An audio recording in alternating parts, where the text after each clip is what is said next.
Robbie, boy, how are you? It's good to see you. Oh, hello, George. Hello, George. Is that the way to talk to an old cellmate? How about that, Margie? Look, I was just getting ready to leave. Well, what can I do for you? Well, nothing. Just because I look up an old friend when I get out. Lay off it.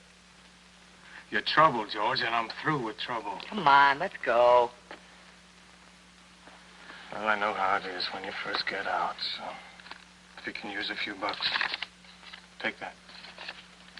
Well, thanks, Robbie. I'm a little stony at that. Listen, I'll get it back. No? Don't bother.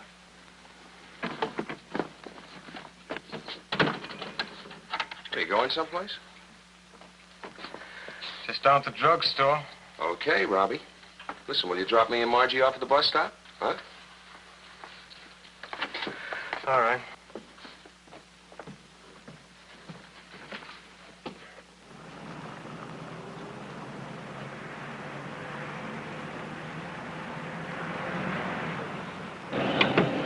I'll go in with you, Robbie. Huh?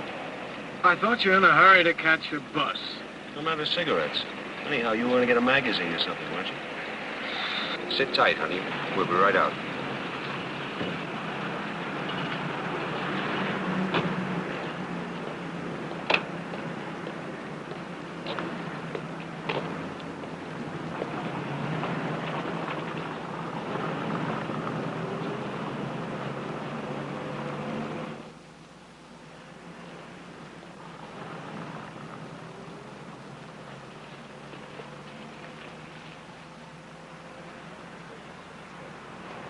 Yes, sir. Just these.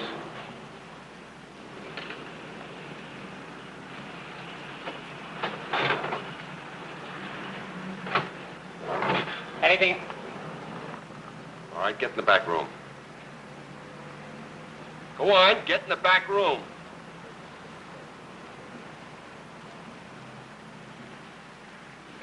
Go on, in the back room. Go on. Police, stop it!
Any man in town who should have known that I couldn't possibly concern myself with a routine criminal case, it was Harold Stern.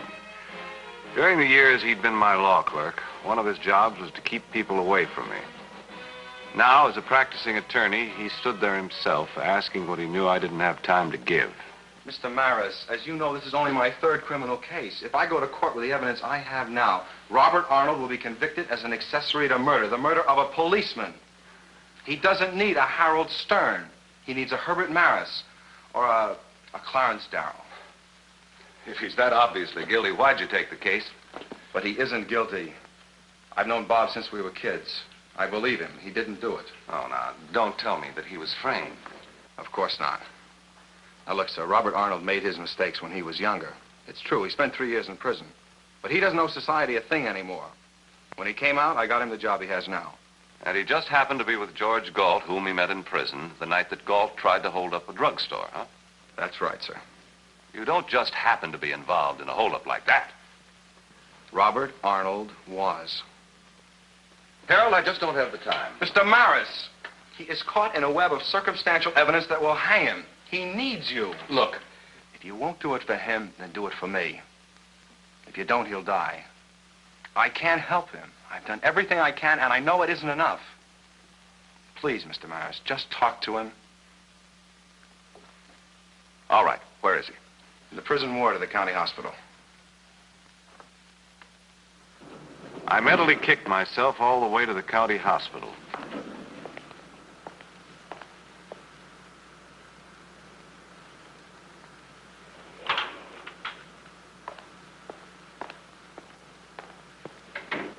I knew that if the evidence against a man was so strong that even a smart lawyer like Harold Stern felt he'd be convicted, the man is usually guilty. But I also knew that Harold Stern was honest and put into practice the high ideals he professed. So I convinced myself that I owed him this much.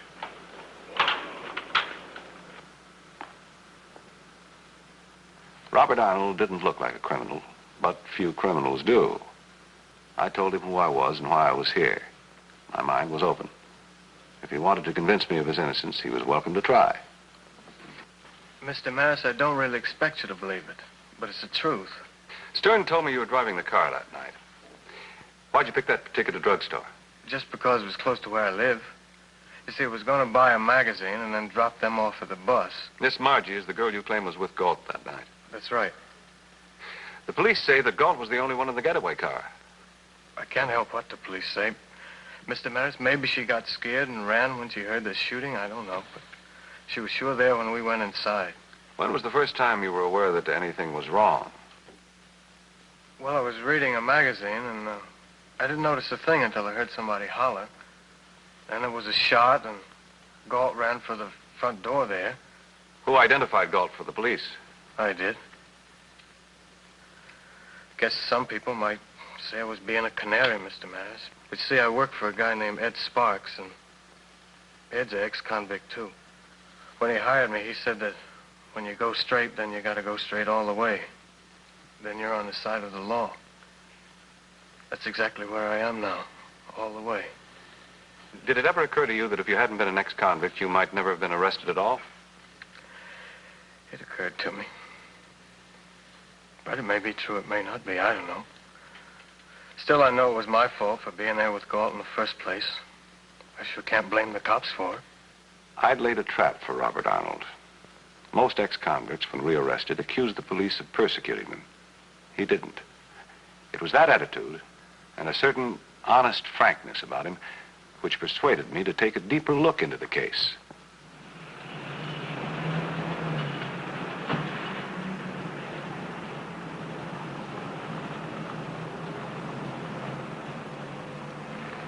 The owner of the store Galt had tried to rob was named Thompson.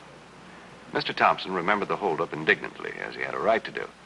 The ironic thing was that he'd been held up 3 times in the past 2 months, so the police occasionally staked out his store as a matter of routine. Then I asked him about the girl Arnold claimed was in the car.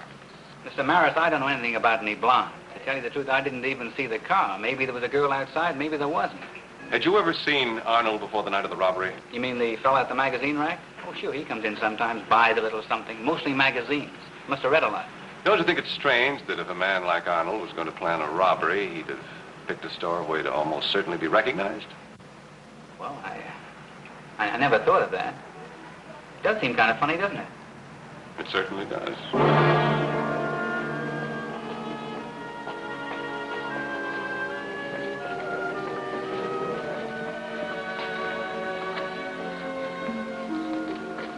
Let's try it again, Mr. Malloy. You saw a parked car and you thought somebody was in trouble. That's right. And you stopped. That's right. To coated her out like. With $100,000 worth of fur? And I'd like to know just what kind of a police force we have if a person can't even walk down the street at night. How old would you say he was? Who? I tell you, I was nowhere near that market. 4 people positively identified you. The manager, the cashier, the stock clerk. I was playing golf at 7:30. You playing golf 7:30 in the morning, don't make me laugh. Why not? Take them away.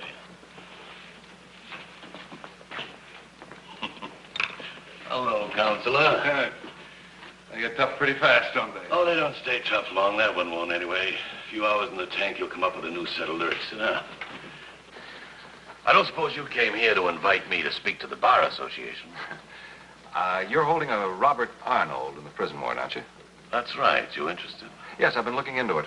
Well, I know you don't waste your time on things you don't think important. But the officer I have handling that case is one of my best men. Do you think he might have missed something? I talked to Arnold. I think the boy's innocent. He's an ex-con who just happened to be at the scene of the crime. He was seen coming in the drugstore with a criminal who just happened to be an ex-cellmate of his. He swears he knows nothing about it, yet he left his car parked outside, conveniently, with the motor running. I thought you said you didn't know anything about the case. I said I didn't handle it. So you didn't. But the motor was left running because the battery was dead. I checked it. Well, Counselor, I never expected a man of your integrity to fall for that old line. That's a stock answer from a criminal like Robert Arnold. Have a sandwich? You don't want to talk about it. Oh, there's nothing to talk about. Would there be if an officer hadn't been killed? Do you know how safe you are, Counselor? You know there's not a chance in a million that you'll get shot at on the way home tonight, and do you know why? Because my people stand between you and the guns. There's not a man in this room that doesn't stand a good chance of being dead before morning, and they know it. Maybe we do get a little touchy when some gunman kills a cop. We don't like to see them get away with it. And that goes for the people who back up that gunman. And we have every reason to believe that Robert Arnold backed up George Galt. It's just as wrong if Robert Arnold dies unjustly as it is if a policeman is killed. And I've got every reason to believe that Arnold wasn't involved in that robbery. Can you prove that? No, I can't. But George Galt can. George Galt? The police force has been looking for him for an entire week. I want him real bad. You can look into it if you want to. Who knows, you might come up with something. It's George Galt I'm really interested in. And so we can just forget about Arnold. When a policeman's killed, you stop being a detective and become a judge, even before Arnold's brought to trial. Tell me, Weston, you shaved Arnold's head yet? Have you slit his pants leg? Counselor, you're not always right. Show me a piece of evidence, I don't care how small. Then I'll be on your side, but not until then. All right. I'll do just that.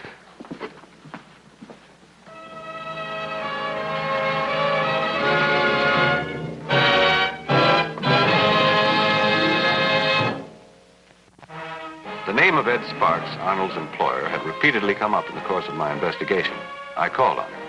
Look, Mr. Marriott, you're a nice fellow. I've heard a lot of good things about you. But don't come to me about Robert Arnold. I don't want a thing to do with him. Why not? You see this place here, Maris? I've got better than 500 people working for me. 50 or 60 of them are ex-cons. You want to know why they're here? Because I'm an ex-convict myself. 18 years ago, when I got out of prison, I couldn't get a job anywhere, doing anything. But I made up my mind I was going straight. Even I had to make my own job, and that's what I did. Well, that's very commendable. I'm not trying to impress you, Maris. But when I hire an ex-convict, I show him this place. I tell him this is what you can do by going straight. I tell him if he works for me, he goes straight all the way down the line. No slip-ups. If he does slip up, makes one mistake, anything more than a traffic ticket, I'm through with him.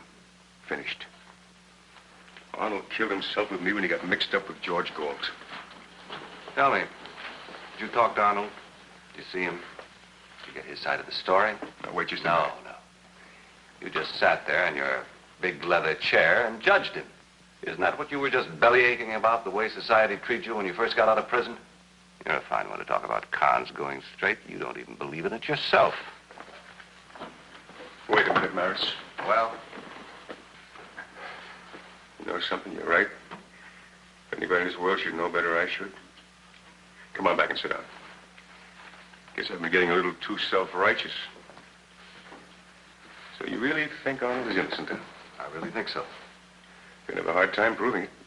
Well, I can't prove it at all, but there are two people who can.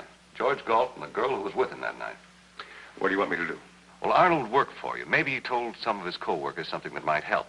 Maybe one of your people knew Galt in prison. Or the girl, I don't know, anything. You got any idea what the girl looked like? Yes, she was in her 30s, blonde, name of Margie. Mr. Maris, I've got men working for me who know places about this town you'd never dream of. I'll talk to them. Might be able to do some good. Wonderful. And thanks, Mr. Sparks. If you learn anything, just call me at the house, will you? I will. Good. Oh, Mr. Maris. Yeah? I'm not used to being talked to the way you talked to me a minute ago. I'm glad you did.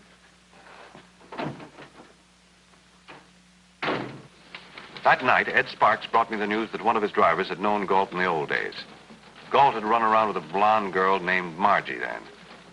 All Sparks' man knew about her was that she used to work as hostess and taxi dancer in the river district of town and had served a sentence in the state woman's reformatory.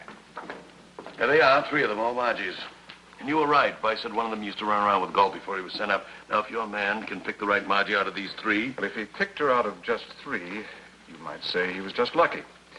But if he picked her out of 7, can I take all of these over to the county hospital? Sure, I'll go along with you. We showed the 7 pictures to Robert Arnold. He'd never seen the first 4. But he positively identified the 5th, Margie Cleaver, as the girl who came to his room with George Gault, the girl who stayed in the car when the holdup took place.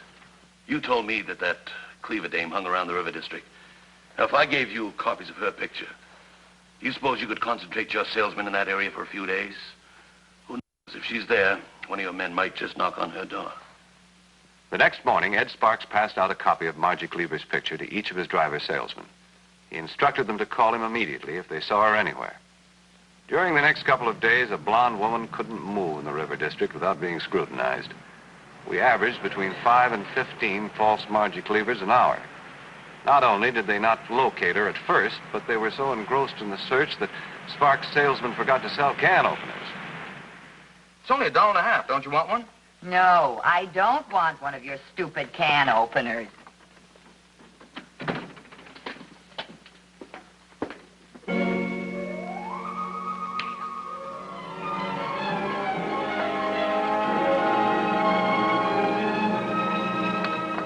Hello, Mrs. Sparks.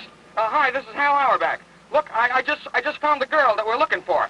Half an hour after Ed Sparks was told that one of his salesmen had located Margie Cleaver, I rang her doorbell. Well, hello. I'd like to talk to you for a minute, Miss Cleaver. Miss Cleaver. Miss, if you don't talk to me now, you'll be talking to the police next. You're not a cop? I'm an attorney. Oh, I don't need a lawyer. Are you sure? Oh, well, okay. Come on in.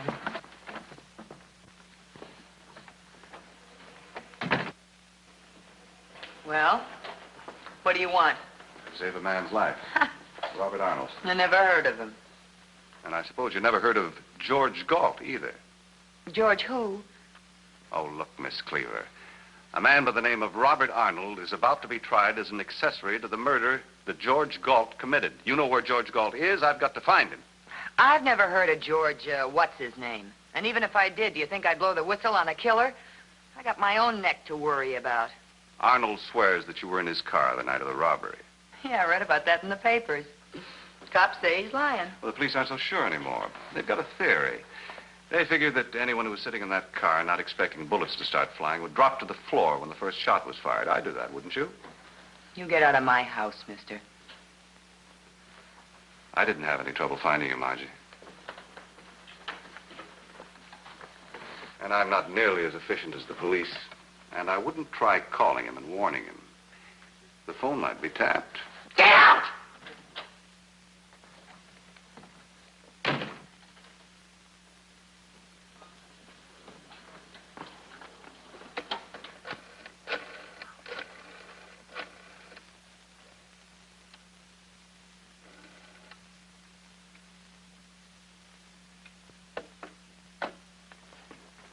I put in a call to Lieutenant Weston to tell him I'd found the girl. He was out on a call. So I called Ed Sparks, told him what I was doing, and asked if he could spare a man to follow me and keep the police posted. He went me one better. He said he'd follow me himself. It took Margie Cleaver about half an hour to pack. She headed for the nearest bus stop.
The operator of the motel, a Mrs. Bacon, said that the occupant of Unit 4 was a George Burke who had lived there quietly for a week and a half. When I gave her a description of George Gault, she said it sounded like Mr. Burke. I asked her if I could use the phone.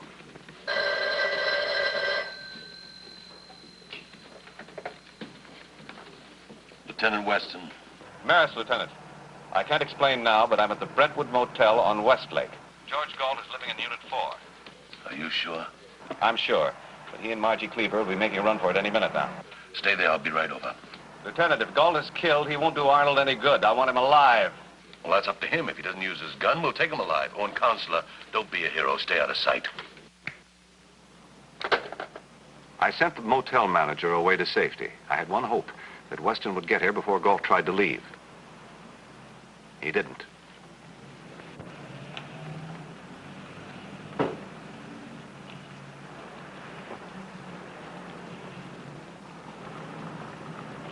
Wait a minute. That's Maris.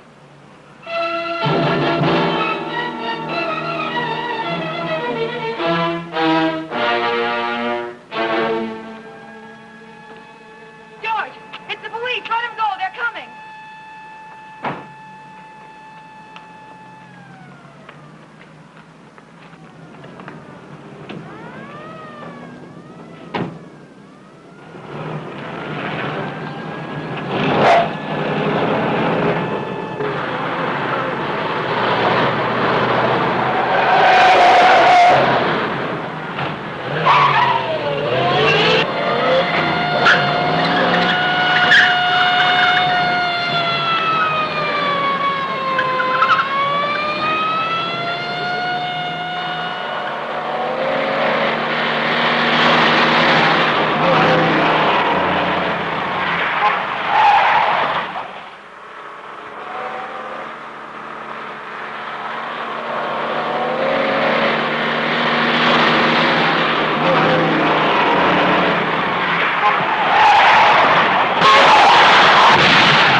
Help yourself, baby. I'm getting out of here.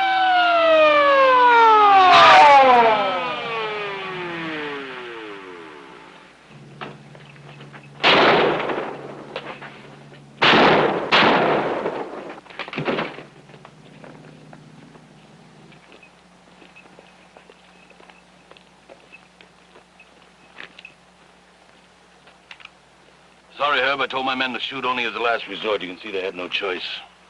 Well, let's get the girl.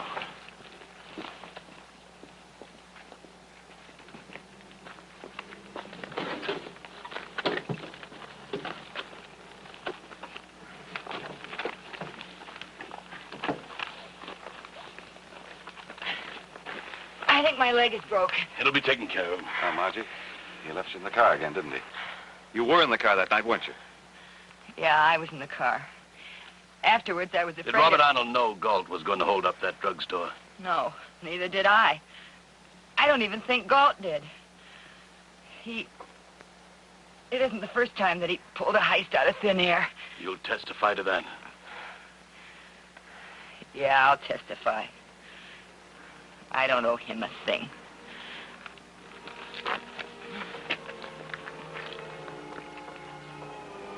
That's good enough for me. I think it's good enough for the grand jury, too.